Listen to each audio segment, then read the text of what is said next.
Hello, brothers and sisters. Welcome to HeCsUsAll YouTube channel. Today, we are going to talk about the guillotine. I saw some interesting things. I read some interesting things about it. Um, it's a debate on whether or not the head can live on after being decapitated, and apparently, it would seem as though it does. And the time for that differs with different stories of it. But it said that the brain, when connected to the body, that it could live on after the heart stops beating for like up to 30 minutes, I believe. So, but even after being decapitated, the head lives on for a period of time. And I thought that was pretty interesting. And there were some other things I wanted to mention as well that I don't know. I just figured we'd do something different this time. So just give me a second here.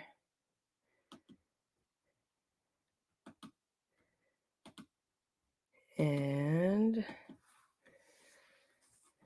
okay, so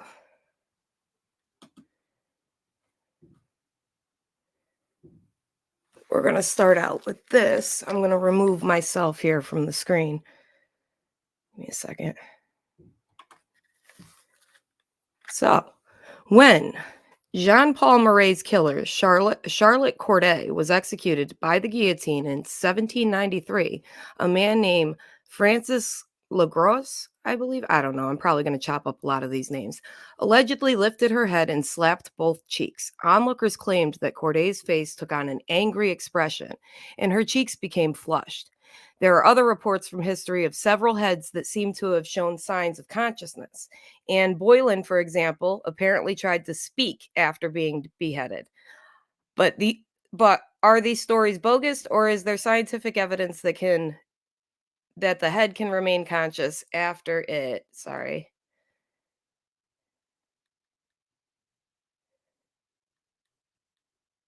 Here we go. Has been separated from the body that sustains it. Now, interesting thing, like when I'm doing research for these videos, I come across like all kinds of wild stuff.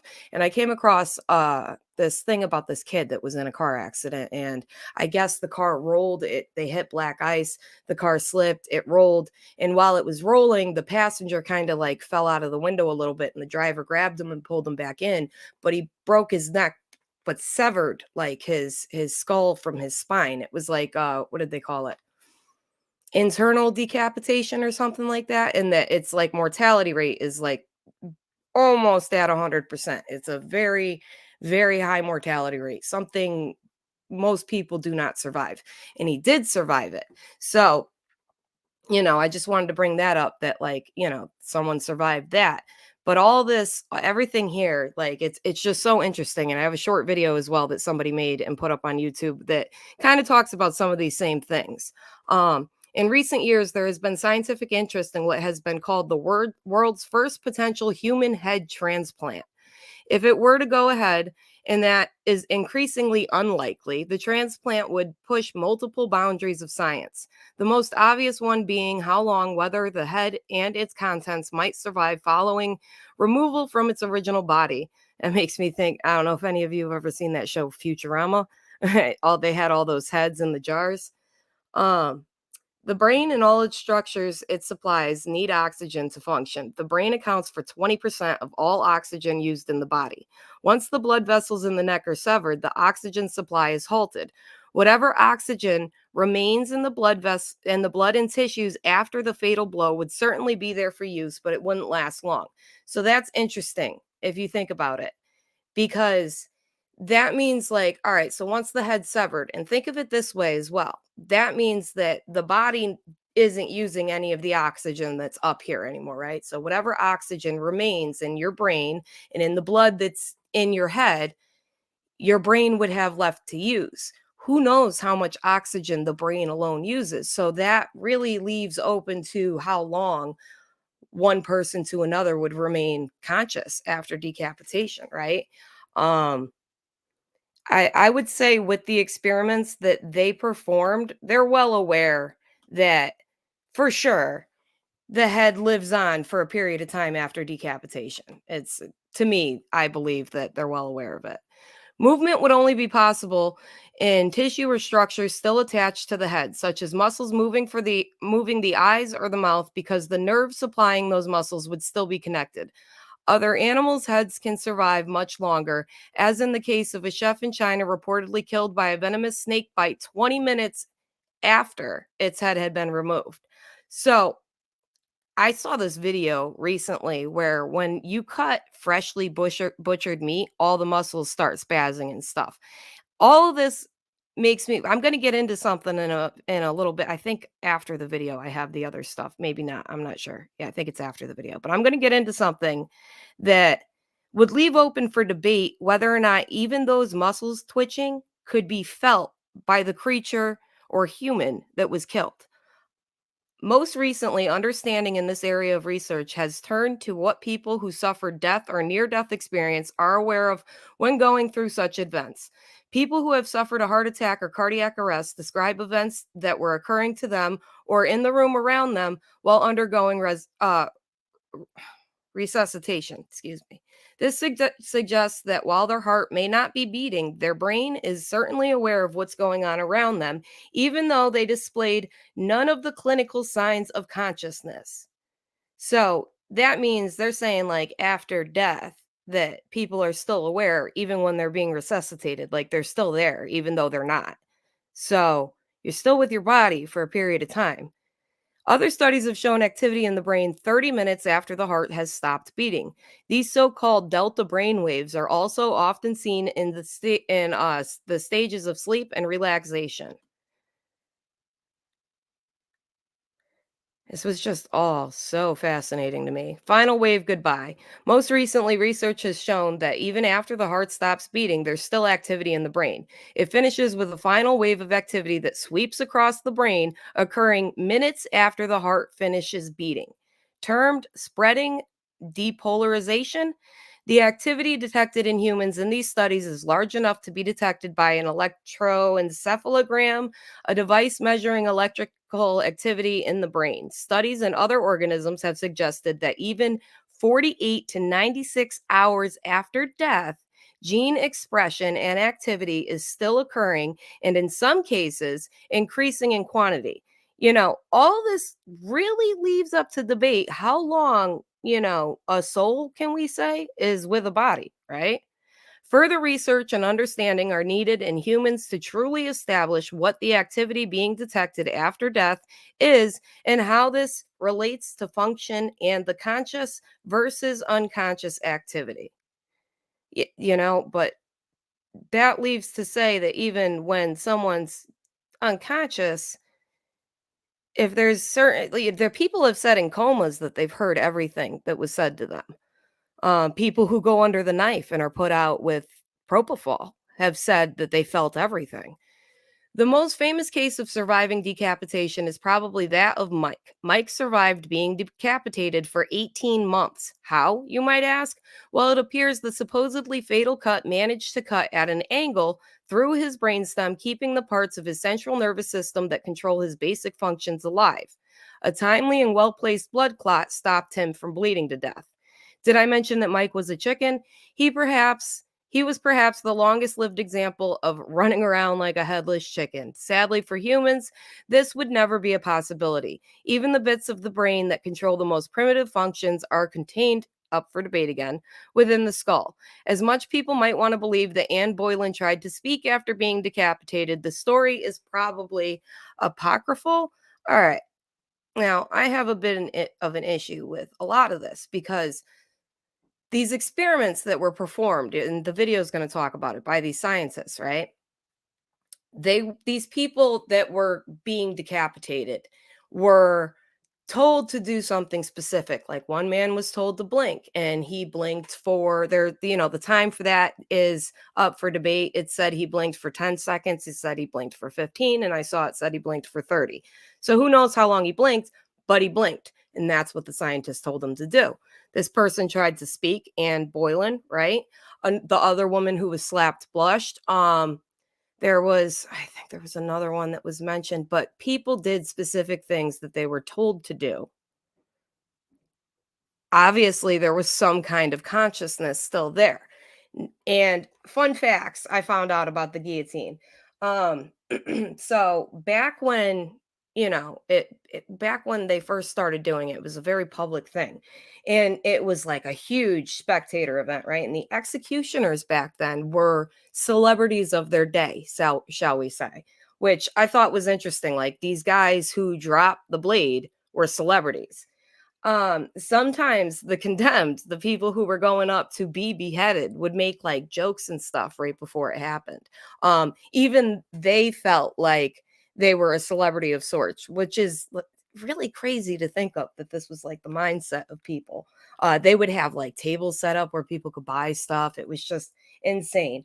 um the fascination for it all, I guess, died off by the end of the 18th century, but the public beheading continued in France until 1939. My grandma, one of my grandmas, was born in 1939. So that wasn't like, she's passed away now. She passed away when I was 11. She was young though. She was like 66. Um, but that, 1939 is not really that. Some people who were born then are definitely still around today. They sold 2-foot tall children's toys that were replicas of guillotines, right?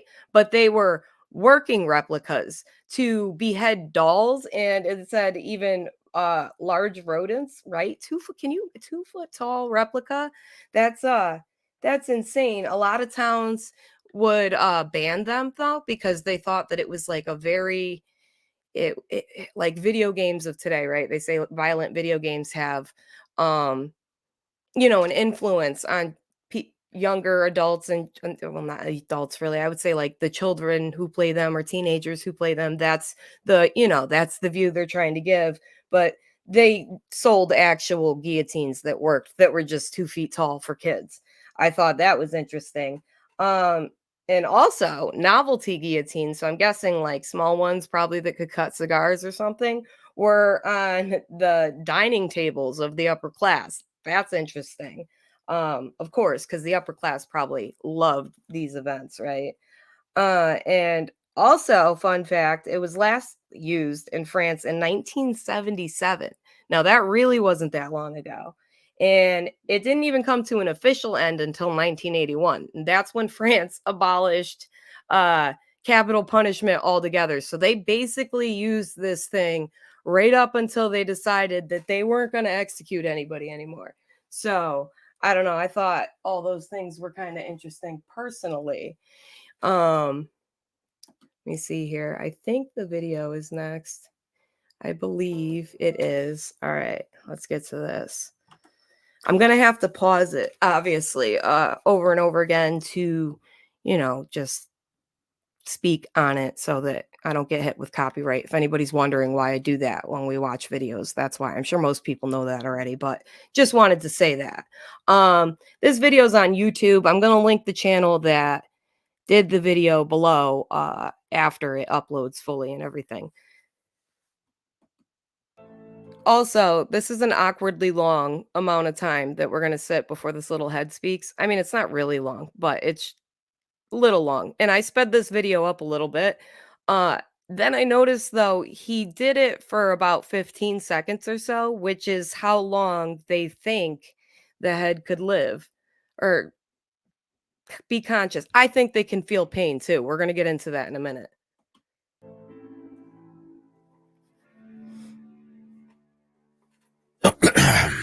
How long did a person's head stay alive after being guillotined?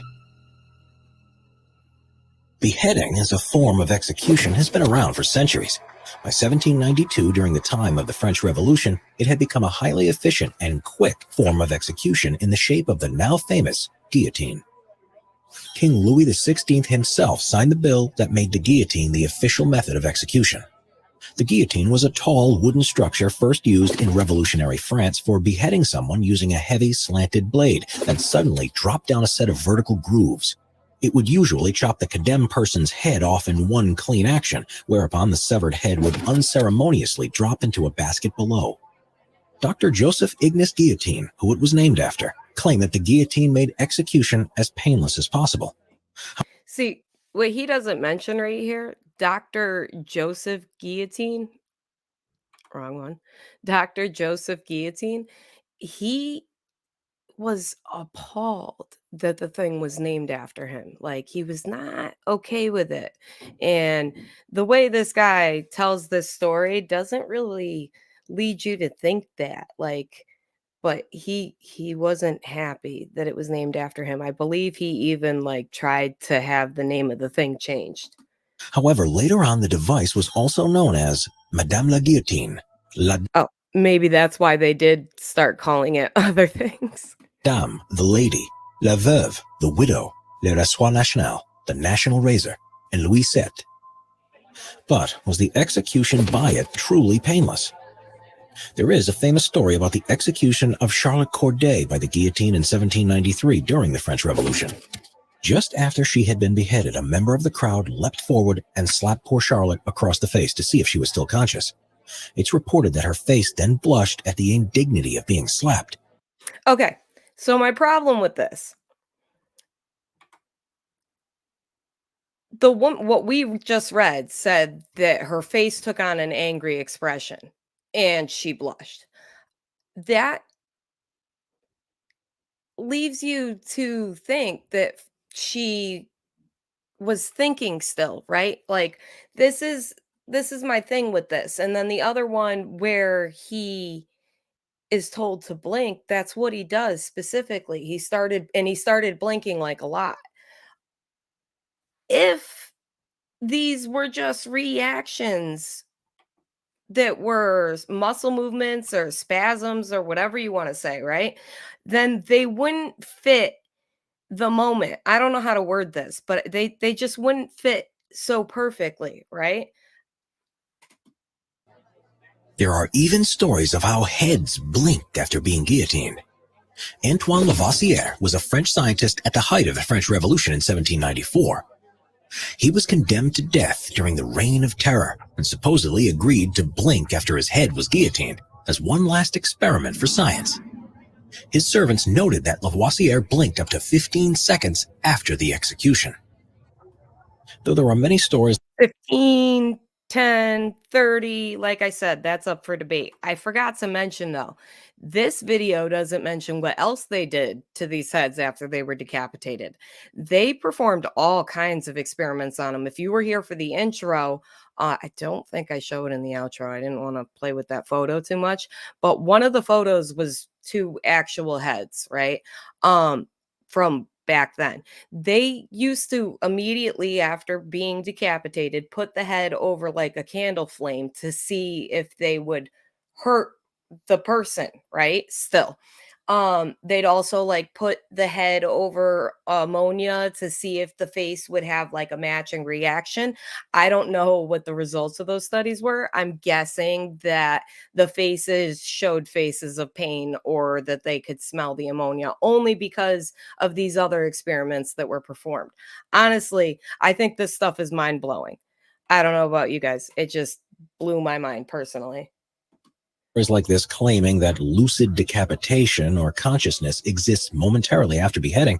And though these stories are based on real people and real events, they are most likely exaggerations or anecdotes that I have don't think become they are. embellished over time by countless retellings.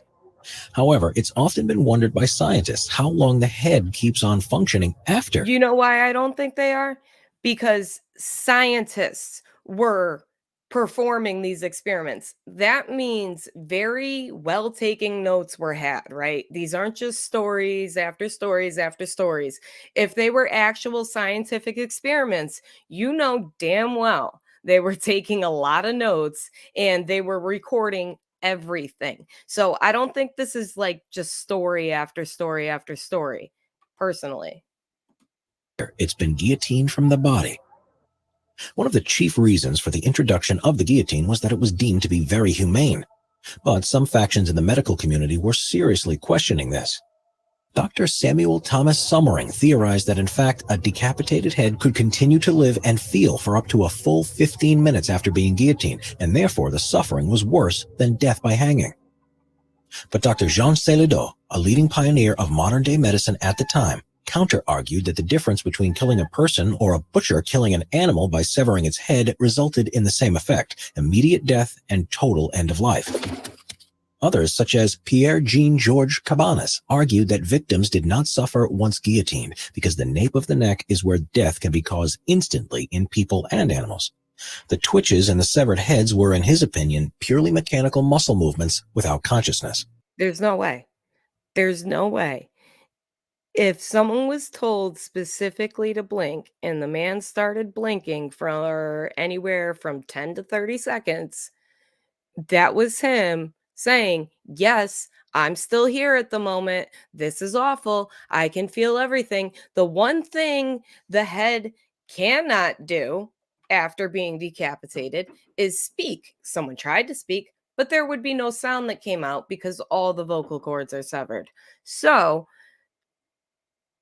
and to say that up to 15 minutes, I think it's totally possible because whatever oxygen is up there is still up there to be used, right? The rest of your body isn't using any of the oxygen that's up there. It's no longer flowing around. So, if the brain can stay awake or alive, right, for however long it takes to use up the oxygen, I guess it would be however much oxygen content one person has to another, right?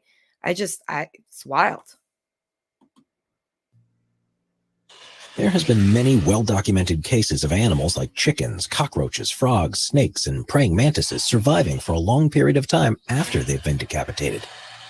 For example, there are many accounts and videos Behave, Richie.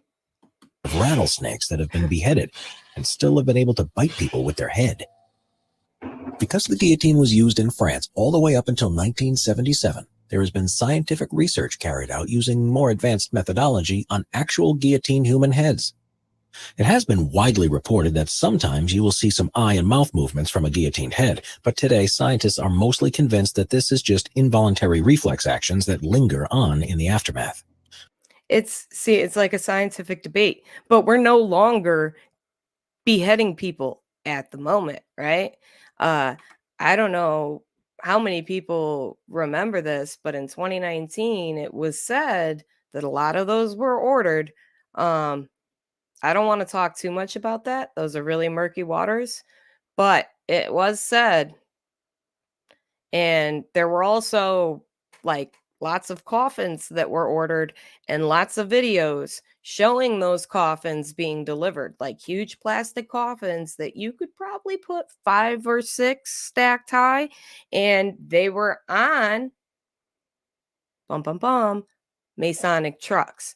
These these are videos of people on the highway catching these things, carrying hundreds of these things and multiple videos.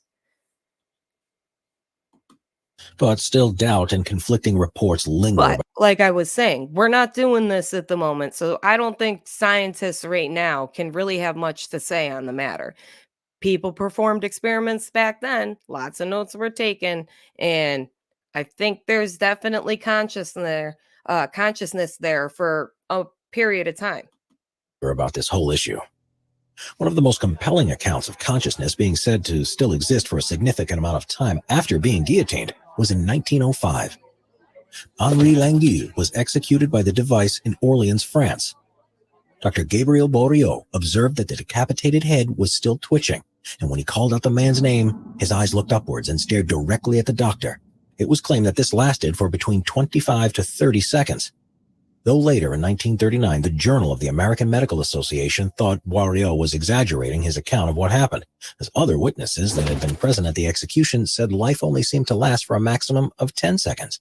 And See, now that's just one person's perception of time to another, right? Like, honestly, it doesn't matter how many seconds he looked at the guy. Maybe to the guy, it felt like it was a lot longer because he was looking at him. I'm sure if a head that was no longer connected to a body looked at me for 10 seconds, it would probably feel close to a minute. That's just, it's like when you're in a car accident and everything like speeds up or speeds down. It's different for everybody, but your perception of time will change given the moment. If he was like shocked, right, which I'm sure he was, it may have seemed longer to him. And then people who weren't being stared at by the head, to them, okay, it wasn't really that long, but yeah, he looked at the guy. Still leaves to be said that he looked at the guy. That these scientists were taking really well. Like, they were definitely really well monitoring everything that was said. They were putting their heads over candle flames and stuff. They had notes, I'm sure, somewhere in France. They have all this stuff documented. It's just the government, I'm sure, of France that's hiding it all because it's like a shame thing. It's something that they don't want to admit to happening, right? It when a country does something that they no longer find okay for society, if they did it in the past, they change the way history is told. You don't believe anything you read in a history book. That's my theory there. And that the man's reactions were less pronounced. Today, scientists agree that once the victim is guillotined, the separated head and the body dies from a combination of things: shock, blood loss, loss of blood pressure, and anoxia, which is the total depletion of the level of oxygen within the body. The separated body, as such, lives for about another 60 seconds until the heart finally stops beating. As for the decapitated head, scientists say that it can technically have enough oxygen stored for metabolism to continue for about 7 seconds. Though parts of the body may live on for a very short time after being guillotined, the catastrophic effect of being decapitated means that any consciousness would be extinguished almost instantly. So for about 2 to 3 seconds, the brain may still be functioning, but any intelligence would be in a fixed, unresponsive, comatose state, unaware of anything. But there has still not been conclusively proven evidence one way or another if consciousness really remains significantly after decapitation. Maybe in time we'll find out what really happens in those short moments before life is extinguished. What kind of statement is that? Maybe in time we'll find out what happens in those short moments. Uh, what do you mean? Maybe in time we'll find out, right? I thought we don't do that no more. So, this is what I wanted to talk about a little bit here. Phantom limb pain, right? You guys know what that is? Does anybody know what that is? Has anybody heard of this before? Um, when I planned on making this video, I didn't even like it didn't even cross my mind to talk about this. And then when I started putting it all together, the intro and the outro, and then just this little bit for us to talk about here. This isn't going to be a super long video tonight. I just thought all this was interesting. Um, you guys have heard of phantom limb pain? Yes. Olives Peppers has heard of it. So, phantom limb pain is something where if you lose a limb, right? A lot of soldiers go through this, but anybody who's had any kind of amputation, sometimes they feel pain in an arm or a leg that's no longer there. And there's different ways to treat this, right? So, I just want to show you guys like the definition and everything for anybody who may not know. But see what comes up with it: chronic pain, natural cure, medication, right? Because it could be really serious. Like this is no, oh, I'm not even sorry. I do this to you guys sometimes. So you saw what I had up on the screen before. This is just the next slide here. Phantom pain is pain that feels like it's coming from a body part that is no longer there. Doctors once believed this post-amputation phenomenon was a psychological problem, but experts now recognize that these real sensations originate in the spinal cord and brain. So, if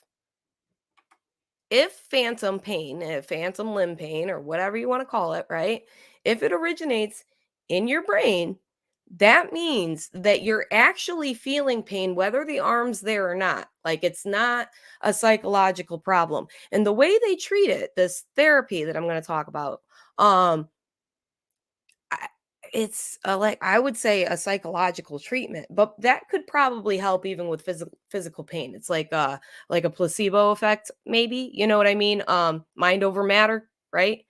Um, I think you can treat actual pain with psychological treatment. I think that's possible for sure. Mind over matter.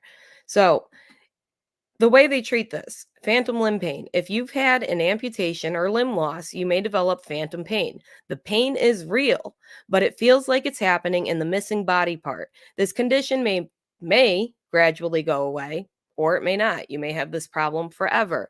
Some people having residual limb pain in the remaining part of the limb, pain relievers, and a treatment. This is the treatment I was talking about called mirror therapy can ease phantom pain. So, this is just a couple pictures here of this is what they do.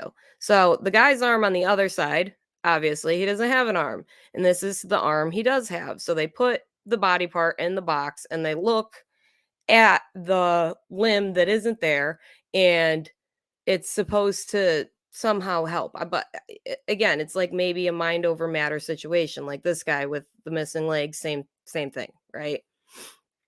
Um, like, share, subscribe. I never say that. If you guys aren't subscribed, which most of you probably are, please do subscribe. If you thought it was interesting, share it, and definitely give the video a like if you haven't. But now with this phantom limb pain, my thing with that, if a body, if when you're decapitated, right? If your brain is still feeling the other parts, it's probably feeling everything. Someone who's been decapitated is not going to be able to tell you like, "Oh my god, I'm in the worst pain ever. This is awful. Like I would have rather have been taken out some other way." Like uh it wouldn't be that way. So that even leaves up for debate like I should show you guys this real quick. Hold on. Let me before we finish this up. Give me a second. I want to look this up. I just want to show you guys this because this makes me think that it's possible that when this is happening, the animal is feeling it. Hang on. Warning here. This might be not for the squeamish, what I'm about to show you guys.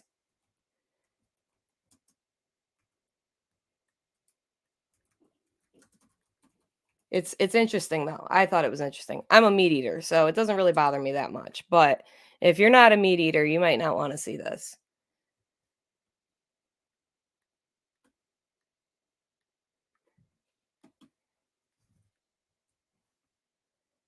And it's not searching. Hold on. Try to do it from here. It'll work from this one. Definitely it just makes me think that even in this situation that it's being felt, like actually being felt by the animal while it's being cut up.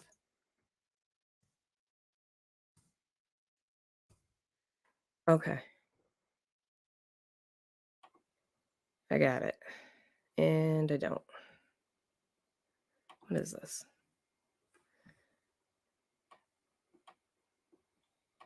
It was like a viral video. Some people may have seen this before. I mean, there's a bunch of them right here. It's gross. It's definitely gross. Here's one. And there's an ad. So hold on. I'm not going to play the ad for you guys. I'm not going to show you this whole video either. It's disgustingly long. Hold on. Oh man, this is so. I don't even know if I should show this. Some of you guys are definitely going to be bothered by this. All right, here we go.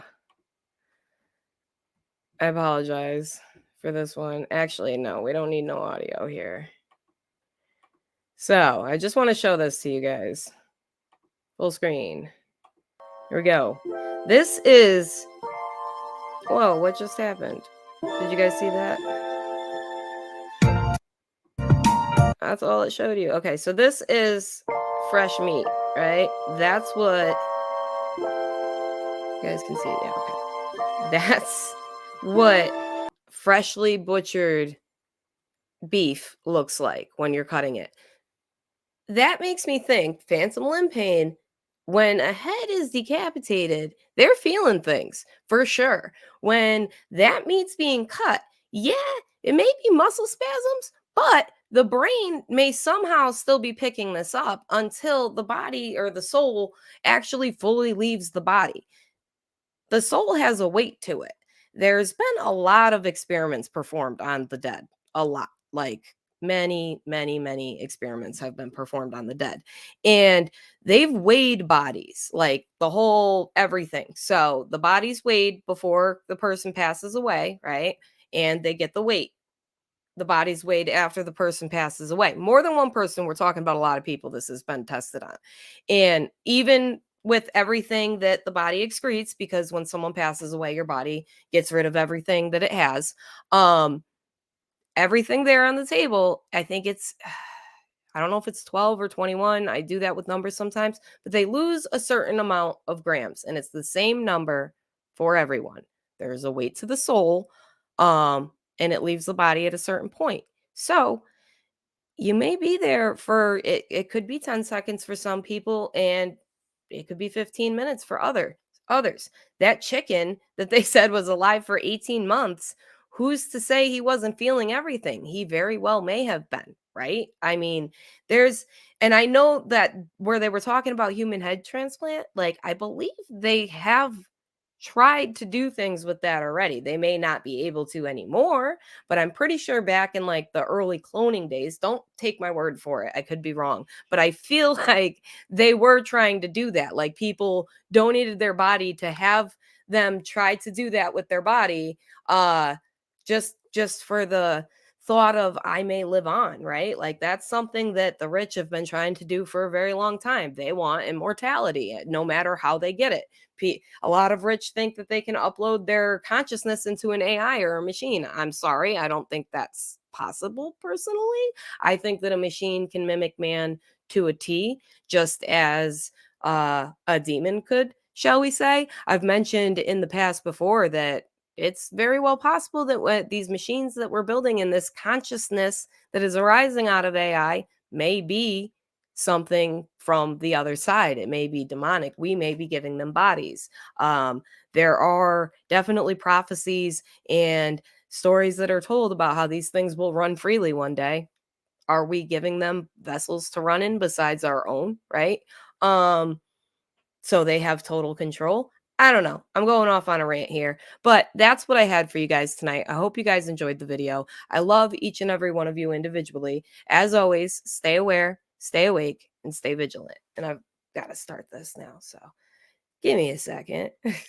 Kind of a awkward outro for you guys. I hope everybody enjoyed it. I know it was different. If you guys ever have suggestions for a video for me, feel free to put it in a comment. I'll see it in the YouTube studio, even if it's an older video that you're commenting on, I will see it. So if you guys think of something you want to talk about one night, and feel free to I'll show your comment too if you want me to, or I can keep you anonymous, but I'm always looking for new ideas. So whatever anybody's, interesting and me researching and looking into, I always really look into everything. So I have that going for me there. It'd be interesting talk no matter what you guys pull up. I hope you guys have a good night. God bless you guys.